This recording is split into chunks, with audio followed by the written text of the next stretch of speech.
Hello everyone, welcome in this online platform of engineers classes for you.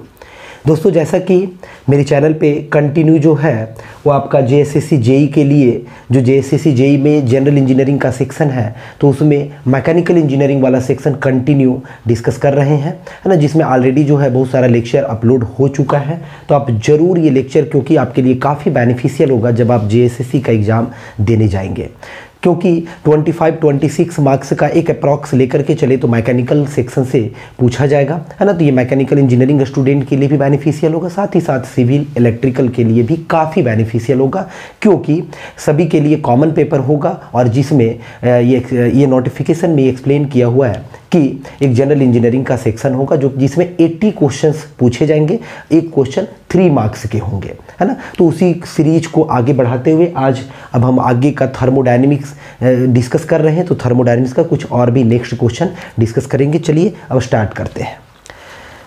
Question है, first question आज का, कि the heating of gas at constant volume पूछा गया है, screen पे डिस्प्ले हो रहा होगा, कि the heating of gas at constant volume. चीज़ों को समझना, एक छोटा सा कॉन्सेप्ट है, 5 प्रोसेस होता है थर्मोडायनेमिक में। आइसोबारिक, आइसोकोरिक, आइसोबारिक का मतलब कांस्टेंट प्रेशर, आइसोकोरिक का मतलब कांस्टेंट वॉल्यूम और आइसोथर्मल का मतलब constant temperature. Adiabatic process PV to the power gamma is equal to constant, जिसमें डी क्यू का वैल्यू 0 होता है एडियाबेटिक में। There is no interaction of heat energy, है ना, एडियाबेटिक प्रोसेस। और एक होता है last one, is your polytropic process PV to the power N is equal to constant. There are 5 processes of ideal gas, या फिर thermodynamic process भी बोलेंगे। तो जैसे कांस्टेंट वॉल्यूम लिखा, देखिए क्या है, the heating of gas at constant volume is governed bye, किसके द्वारा गवर्न किया गया है? Boyle's law? नहीं, बॉयल्स लॉ में क्या होता है? Temperature constant. चार्ल्स लॉ में आपका होता है वॉल्यूम कांस्टेंट। एग्जैक्ट बिल्कुल भी इसका ऑप्शन होगा ऑप्शन नंबर बी। लेकिन आगे पढ़िए, गे लुसेक लॉ। देखिए गे लुसेक लॉ जो होगा ना, गे लुसेक लॉ जैसे देखिए कैसे आपको लर्न रहेगा। अवोगाड्रोज लॉ बिल्कुल भी नहीं। अवोगाड्रोज लॉ में प्रेशर टेम्परेचर कांस्टेंट होता है। इस कंडीशन में नंबर ऑफ गैसेस का इक्वल, जो भी वॉल्यूम होगा गैस का, volume directly proportional number of molecules का होता है। ये अवोगाड्रोज लॉ होता है। अवोगाड्रोज लॉ में प्रेशर टेम्परेचर दोनों कांस्टेंट रहता है। देखिए थोड़ा चीज़ों को समझिए। चार्ल्स लॉ, है ना, अच्छा सॉरी, इसका चार्ल्स लॉ नहीं, गे लुसेक लॉ होगा। गे लुसेक लॉ, चार्ल्स लॉ कैसे आप समझेंगे? चार्ल्स में एल जो आ रहा है ना, चार्ल्स में देखिए, चार्ल्स में एल आ रहा है, यहाँ से आप चीज़ों को समझेंगे। प्रीवियस लेक्चर में भी डिस्कस किए हैं। एल के करीब क्या आएगा? पी आएगा या वी आएगा? आप कहेंगे एल के करीब जो होगा वो पी होगा, यानी प्रेशर कांस्टेंट मतलब चार्ल्स लॉ हो गया। वैसे ही गे लुसेक लॉ का बात करें तो वाई आता है ना, वाई के करीब क्या होगा? वी होगा, है ना, वाई के करीब जो होगा वो भी होगा। आपका एक याद करने का तरीका है। बॉयल्स लॉ मतलब बॉयल लिखा हुआ है तो कुछ टेम्परेचर से रिलेटेड आपको इन्फॉर्मेशन मिल रहा है, तो इसका मतलब उसमें टेम्परेचर कांस्टेंट होगा। तो टेम्परेचर कांस्टेंट बॉयल्स लॉ, गे लुसेक लॉ वॉल्यूम कांस्टेंट, और चार्ल्स लॉ में आपका प्रेशर कांस्टेंट। ठीक है, तो यहाँ पे लिखा हुआ है क्वेश्चन में कांस्टेंट वॉल्यूम, तो इसका करेक्ट आंसर होगा गे लुसेक लॉ, मतलब ऑप्शन नंबर 3। चलते नेक्स्ट क्वेश्चन में। The heating of A gas at constant pressure. अब देखिए नेक्स्ट आ गया, अब कांस्टेंट प्रेशर का बात किया गया, कांस्टेंट वॉल्यूम तो Gay Lussac law, constant pressure तो आपका इसका ऑप्शन होगा option number B, Charles law. Option number B क्या होगा? चार्ल्स लॉ होगा, इसका सही आंसर होगा। ठीक है, आपका Charles law is your correct answer. किसके लिए? दी हीटिंग, जब कांस्टेंट प्रेशर का बात हो, यानी कि कांस्टेंट प्रेशर, चार्ल्स लॉ आपको बताए। ये तरीके से आप तीनों में कंफ्यूजन को दूर करेंगे, चार्ल्स, गे लुसेक और बॉयल। और अवोगाड्रोज लॉ में प्रेशर और टेम्परेचर दोनों क्या होता है? कांस्टेंट, तो volume directly proportional number of molecules होता है, ये मोल होता है। ये चीज़ें यहाँ से हो जाएगा। चलते नेक्स्ट क्वेश्चन में। When gas is heated eight constant pressure, जब गैस को कांस्टेंट प्रेशर पे हीटअप करते हैं, देखिए कांस्टेंट प्रेशर का बात आ गया, यानी कि आपका चार्ल्स लॉ का बात हो रहा है। The heat supplied is utilized in, जब भी कांस्टेंट प्रेशर में आप हीटअप करते हैं किसी भी गैस को हीट करते हैं, एक्चुअली में आइडियल गैस को ही हम मान करके चलते हैं कि गैस आइडियल है। The heat supplied is utilized in increasing the internal energy. जो भी हीट आप सप्लाई करते हैं वो क्या एनर्जी, इंटरनल एनर्जी को इंक्रीज करता है। डूइंग सम एक्सटर्नल वर्क, क्या कुछ एक्सटर्नल वर्क भी करता है। Increasing the internal energy of the gas and also for doing some external work, none of the above. तो इसका करेक्ट आंसर होगा ऑप्शन नंबर सी। देखिए कभी भी किसी भी गैस को ना, मतलब एक्चुअली आइडियल गैस ही आप यहाँ पे जूम करके चलें, इसको जब हीटअप करेंगे यानी डीक्यू अमाउंट का हीट और इस पर एक पिस्टन लगा दिया, एक्सपेरिमेंट करके देखिए प्रेशर कांस्टेंट ये क्या होगा आपका ऊपर, पिस्टन ऊपर मूव करेगा, पिस्टन ऊपर मूव करेगा तो कुछ तो इंटरनल एनर्जी हो जाएगा आपका, है ना, और कुछ आपका किस में कन्वर्ट होगा, वर्क में कन्वर्ट होगा, क्योंकि पिस्टन का मूवमेंट होगा। यदि यहीं पे आपका कांस्टेंट वॉल्यूम होता तो कांस्टेंट वॉल्यूम के केस में पिस्टन वेल्ड किया हुआ रहता, मतलब एक्सपेरिमेंट कर सकते थे, एनालिसिस कर सकते थे, रियलाइजेशन हो सकता था आपका इस तरीके से। तो ये मूव नहीं करता, नहीं मूव करने मतलब वहाँ पे वर्क का वैल्यू क्या होता है, जीरो होता है। लेकिन कांस्टेंट प्रेशर के केस में जो होगा वो जो भी हीट एनर्जी होगा कुछ इंटरनल में और कुछ आपका वर्क में। तो इसका ऑप्शन नंबर सी होगा, चीजों को समझेंगे। अगला क्वेश्चन डिस्कस करते हैं। A mixture of gas expands from 0.03 meter cube. एक गैस का मिक्सचर है जिसका वॉल्यूम इनिशियल वॉल्यूम जो है वो आपका है 0.03 मीटर क्यूब और फाइनल वॉल्यूम जो है वो है 0.06 मीटर क्यूब है final volume at constant pressure, और प्रेशर का वैल्यू दिया हुआ है 1 मेगा पास्कल। अब जानते हैं 1 मेगा पास्कल यानी कि 10⁶ न्यूटन पर मीटर स्क्वायर, क्योंकि 1 newton per meter square is your pascal, 1 pascal, है ना। तो ये हो गया आपका। तो इस तरीके से है कांस्टेंट प्रेशर पे, ऑब्वियस है कांस्टेंट प्रेशर पे है, कुछ वर्क भी होगा। तो और इस कंडीशन में ना and absorbs 84 kilo joule of heat during the process. इस प्रोसेस में 84 किलो जूल का हीट भी ये एब्जॉर्ब करता है। तो चेंज इन इंटरनल एनर्जी पूछा, तुरंत से आप जो है ना फर्स्ट लॉ ऑफ थर्मोडायनेमिक्स लगाइए। फर्स्ट लॉ ऑफ थर्मोडायनेमिक्स में यही तो है। तो आपको हीट का वैल्यू दिया हुआ 84 kilo joule, D you find out करना है। डी डब्ल्यू जो होता है ना वो प्रेशर और वॉल्यूम का मल्टीप्लीकेशन होता है, प्रेशर और वॉल्यूम का मल्टीप्लीकेशन यानी पीडीवी। तो प्रेशर का वैल्यू है 10⁶ और वॉल्यूम में चेंज को आप यदि देखेंगे, डीवी का मतलब चेंज, तो इसको इससे माइनस करेंगे तो आएगा 0.03। इसको आप 100 से ये कर सकते हैं। तो यहाँ से आप देखिए कितना आ रहा है क्लियरली, यहाँ से कितना हो जाएगा, तो ये आपका कितना हो जाएगा 10⁴ इंटू 3 हो जाएगा, यानी कि 3। अब देखिए एक चीज़, ये 84 जो है ना ये किलो जूल लिखा हुआ है, थोड़ा सा समझिएगा चीज़ों को। लेकिन ये वाला वैल्यू जो आएगा ना ये जूल में आएगा। किलो जूल में क्या करेंगे 1000 से और भी डिवाइड कर देंगे, तो 1000 से डिवाइड करेंगे तो अभी ऐसा ही ये क्या बचेगा 30 किलो जूल। 84 किलो जूल को 30 किलो जूल से माइनस करेंगे तो कितना होगा 54 kilo joule is your answer. 54 kilo joule is your answer. First law लगाए हैं, यानी कि option number B correct answer होगा। नेक्स्ट क्वेश्चन डिस्कस करते हैं। द गैस कांस्टेंट यानी कि आर का वैल्यू जिसको गैस कांस्टेंट बोलते हैं इज इक्वल टू, आर का वैल्यू जो होता है ना गैस कांस्टेंट का वैल्यू, ये गैस कांस्टेंट का वैल्यू किसके इक्वल होता है, आर बराबर। तो याद रखेंगे आर जो होता है वो दो स्पेसिफिक हीट का, specific heat at constant pressure, specific heat at constant volume का डिफरेंस होता है, यानी कि Cp minus Cv is your R. और Cp का वैल्यू होता है 1.005 kilo joule per kilogram kelvin और Cv होता है 0.718 kilo joule per kilogram kelvin.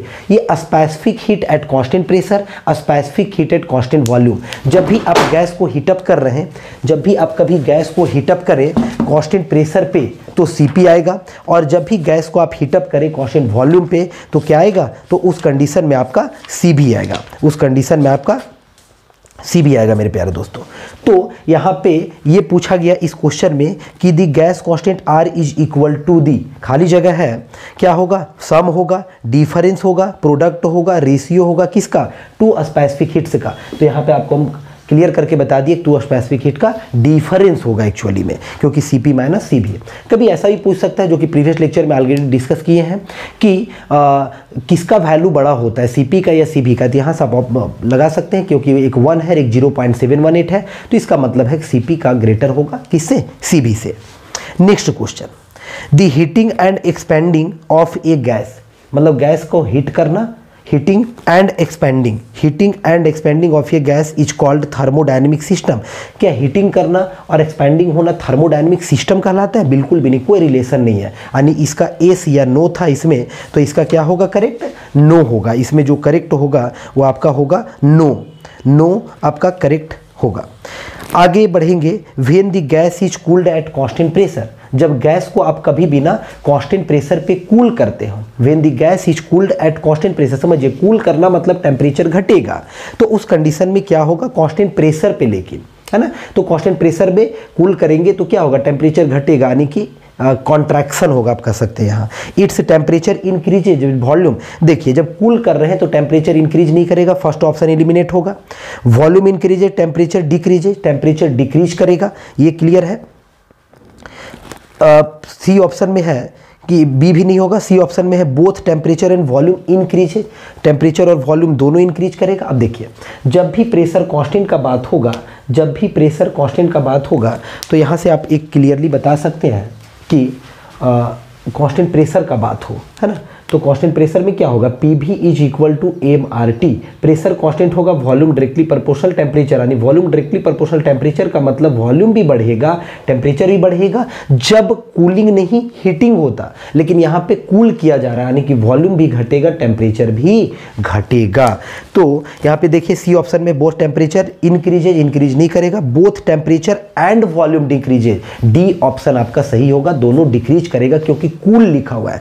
अब यहीं पे कूल्ड के जगह हीट होता तो इसका सी ऑप्शन सही होता उस कंडीशन में। चलते next question. A process in which the gas is heated, a process in which the gas is heated और एक्सपेंडेड, एक गैस को हीट किया जा रहा है और फिर एक्सपेंशन हो रहा है, in such a way that the product of its pressure and volume remains constant.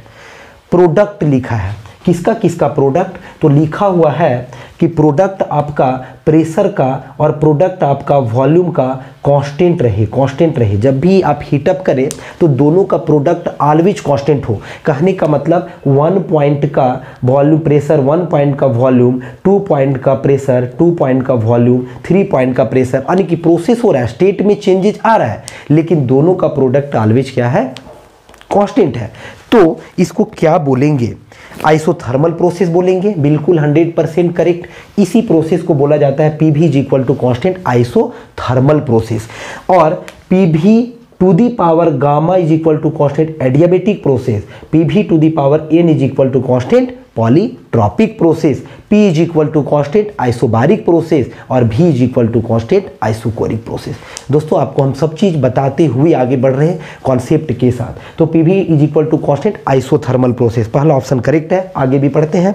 Hyperbolic process, देखिए अब एक्चुअली में ना इसका यदि आप ग्राफ ड्रॉ करेंगे PV is equal to constant का, तो देखिए ऐसा ग्राफ कुछ ड्रॉ होगा, इस तरीके से ग्राफ ड्रॉ होगा, क्योंकि यहाँ से ही आप क्लियर हो पा रहे हैं ये बॉयल्स लॉ का ही कॉन्सेप्ट है P V is equal to constant, कि P इन्वर्सली प्रोपोर्शनल 1 क्या है? V है। P inversely proportional 1 V। अब P इन्वर्सली प्रोपोर्शनल 1 V है, इसका मीनिंग हुआ कि कैसा ग्राफ बनेगा? तो ये हाइपरबोलिक कर्व बनेगा। हाइपरबोलिक क्या होगा? कर्व होगा। तो ऑप्शन बी में लिखा हुआ हाइपरबोलिक प्रोसेस, तो हाँ ये भी सही है। सी में है एडियाबेटिक प्रोसेस, बिल्कुल भी नहीं, और डी में है पॉलीट्रॉपिक प्रोसेस, बिल्कुल भी नहीं। तो इसका करेक्ट आंसर जो होगा वो ए और बी दोनों होगा। इसका correct answer A and B दोनों, isothermal as well as hyperbolic, क्योंकि आइसोथर्मल हाइपरबोलिक सिमिलर है एक्चुअली में। चलते नेक्स्ट क्वेश्चन में। The hyperbolic process is governed by, देखिए नेक्स्ट क्वेश्चन में ही आ गया, हाइपरबोलिक प्रोसेस को किससे गवर्न किया जाता है? या फिर ऐसे पूछता कि Boyle's law is governed by which process, the Boyle's law is governed by which process, ये दोनों का आंसर सेम ही होगा। तो hyperbolic process governed bye Boyle's law, बिल्कुल भी। हाइपरबोलिक मतलब हो गया आइसोथर्मल, और उसी से रिलेटेड आपका क्या है? बॉयल्स लॉ, जो कि बॉयल्स लॉ में भी आपका वॉल्यूम और प्रेशर इन्वर्स रिलेशन का होता है, और टेम्परेचर क्या होता है? कांस्टेंट होता है। तो ऑप्शन ए इसका करेक्ट होगा। चार्ल्स लॉ नहीं होगा, गेलुसेक भी नहीं होगा, अवोगाड्रो लॉ भी नहीं होगा, नहीं ऑप्शन ए करेक्ट होगा। Next question. A process in which the temperature of the working substance remains constant, a process in which the temperature of the working substance, temperature लिख दिया constant, है ना, during its expansion या compression is called. जब temperature constant होगा तो which type of process, isothermal process. First option ही आपका करेक्ट है। सेकेंड में हाइपरबोलिक प्रोसेस भी है, थर्ड में आपका एडियाबेटिक भी है और फोर्थ में आपका पॉलीट्रॉपिक भी है। तो आप इसका याद रखेंगे, टेम्परेचर कांस्टेंट का बात किया है, आइसोथर्मल भी होगा और हाइपरबोलिक, दोनों सही होगा, यानी ए और बी दोनों सही होगा, जैसा कि इसका ऊपर वाला भी क्वेश्चन में हुआ, दोनों इसका सही होगा। Next question, the heating of A gas at constant pressure. अब गैस को कैसे हीटअप किया जा रहा है, प्रेशर रिमेन्स कांस्टेंट, तो गवर्नड बाय चार्ल्स लॉ।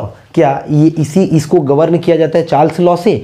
तो देखिए चार्ल्स लॉ में आपको याद करवाए एल के करीब क्या होगा, प्रेशर। तो चार्ल्स लॉ में प्रेशर कांस्टेंट का बात होता है और गे-लुशेक लॉ में कांस्टेंट वॉल्यूम का। तो यहाँ पे देखिए कांस्टेंट प्रेशर का बात किया है, तो ट्रू और फॉल्स 100% ट्रू होगा। आगे नेक्स्ट क्वेश्चन है, a process in which the gas is heated और एक्सपेंडेड इन सच अ वे। एक प्रोसेस जिसमें गैस को हीटअप किया जाता है, expanded in such a way that product of its pressure and volume remains constant. पहले भी इस तरह का क्वेश्चन हो चुका है, बिल्कुल भी, है ना, प्रेशर और वॉल्यूम का मल्टीप्लीकेशन रिमेन्स कांस्टेंट। तो क्या इसको आइसोथर्मल प्रोसेस बोलते हैं? आप एस या नो, तो 100% एस होगा। चलते हैं नेक्स्ट क्वेश्चन में। In an isothermal process, in an isothermal process क्या होगा आइसोथर्मल में? There is no change in temperature, बिल्कुल भी, क्योंकि आइसोथर्मल प्रोसेस में टेम्परेचर क्या होता है, कांस्टेंट होता है। टेम्परेचर बराबर कांस्टेंट, आइसोथर्मल प्रोसेस टेम्परेचर बराबर कांस्टेंट। तो चेंज इन टेम्परेचर क्या होगा, जीरो होगा। तो there is no change in temperature, पहला ऑप्शन सही है। There is no change in enthalpy, there is no change in internal energy, all of these. तो एकदम आप इसका करेक्ट ऑप्शन आप याद रखेंगे एकदम अच्छे से कि इसका ऑल ऑफ दीज होगा, वो करेक्ट होगा। क्या होगा, ऑल ऑफ दीज, क्योंकि यहाँ पे देखिए नो चेंज इन टेम्परेचर बिल्कुल सही है, नो चेंज इन इंथैल्पी। अब इंथैल्पी का वैल्यू भी इंक्रीज डिक्रीज जो होता है, थोड़ा हम आपको बताते हैं कि इंथैल्पी जो आया है ना, वो कॉन्सेप्ट फर्स्ट लॉ से आया है। कभी आपको बोला जाए एंट्रोपी सेकेंड लॉ का कॉन्सेप्ट है। तो डी का वैल्यू होता है M C V D T और डी एच इंथैल्पी का वैल्यू होता है, change in enthalpy, M C P D T होता है। ठीक है, ये फॉर्मूला होता है। डी एच मतलब इंथैल्पी है, ये आपका इंटरनल एनर्जी। ये दोनों कॉन्सेप्ट, इंथैल्पी का कॉन्सेप्ट कांस्टेंट प्रेशर में ही होता है, कांस्टेंट प्रेशर प्रोसेस में इंथैल्पी। और इंथैल्पी होता है, ये इंथैल्पी होता है इंटरनल एनर्जी और प्रेशर वॉल्यूम का समेसन, प्रेशर वॉल्यूम का प्रोडक्ट का और इंटरनल एनर्जी का समेसन होता है इंथैल्पी। तो इंथैल्पी भी देखिए टेम्परेचर चेंज इन नजर आ रहा है, इसमें भी चेंज इन टेम्परेचर, यानी चेंज इन टेम्परेचर आइसोथर्मल, क्या था क्वेश्चन, हाँ, आइसोथर्मल प्रोसेस में क्या होगा? तो ऐसे थर्मल प्रोसेस में टेम्परेचर चेंज होगा, बहुत सही है। इंथैल्पी चेंज होगा, क्या होगा, क्योंकि टेम्परेचर चेंज हो जाएगा तो इंथैल्पी भी चेंज हो जाएगा। क्या आपका देयर इज, सॉरी लिखा है there is no change in enthalpy, हाँ ठीक है, आइसोथर्मल प्रोसेस। तो आइसोथर्मल प्रोसेस में क्या होगा, there is no change in temperature, हाँ टेम्परेचर में चेंज नहीं होगा क्योंकि आइसोथर्मल मतलब कांस्टेंट होता है। There is no change in enthalpy, हाँ बिल्कुल भी, जब टेम्परेचर में चेंज नहीं होगा तो डी यू का वैल्यू कितना होगा, जीरो हो जाएगा। जब ये जीरो हो जाएगा क्योंकि आइसोथर्मल है, टेम्परेचर इनिशियल फाइनल बराबर, तो ये पूरा जीरो, तो ये क्या हो जाएगा, जीरो, यानी कि U2 माइनस U1, यानी सिंपली बोलिए कि U2 बराबर U1, यानी कि कोई चेंज नहीं होगा इंटरनल एनर्जी में। अगला इस पे देखिएगा तो आपको नजर आएगा H2 माइनस H1, यानी कि आप इसको ऐसे भी लिख सकते हैं बराबर जीरो, या फिर H2 बराबर H1। इसका मतलब फाइनल इंथैल्पी इनिशियल भी बराबर, यानी कि there is no change in enthalpy, enthalpy में भी चेंज नहीं और आपका इंटरनल एनर्जी में भी नहीं और टेम्परेचर में भी नहीं, यानी ऑल ऑफ दीज होगा। बढ़िया क्वेश्चन, ऑल ऑफ दीज इसका करेक्ट आंसर होगा। अगला क्वेश्चन है और ये लास्ट होगा इसका, N isothermal process is governed bye. Isothermal process को किससे गवर्न किया जाता है, आइसोथर्मल, आइसोथर्मल याद रखिए बॉयल्स लॉ। आइसोथर्मल कौन सा लॉ, बॉयल्स लॉ। तो कि कौन सा, फर्स्ट ऑप्शन में ही बॉयल्स लॉ से govern. Charles law, Charles law किस में, तो constant, Charles law constant pressure में, और गे-लुशेक लॉ कांस्टेंट वॉल्यूम में, और वोगार्ड्रोज लॉ आपका प्रेशर टेम्परेचर दोनों सेम होता है। तो इस सीरीज में यहीं तक होगा। अब आगे फिर और भी फर्दर क्वेश्चन डिस्कस करेंगे। आप लेक्चर को जो है वो कंटिन्यू, ये अपलोड हो रहा है मेरा, और पूरा कंप्लीट मैकेनिकल इंजीनियरिंग अपलोड करेंगे मेरे प्यारे दोस्तों। तो आप बिल्कुल भी दोस्तों के साथ एकदम खूब शेयर करें। आपको अच्छा लगे ज़रूर लाइक करें, कमेंट करें अपना। मिलते हैं नेक्स्ट लेक्चर में। Thank you for watching.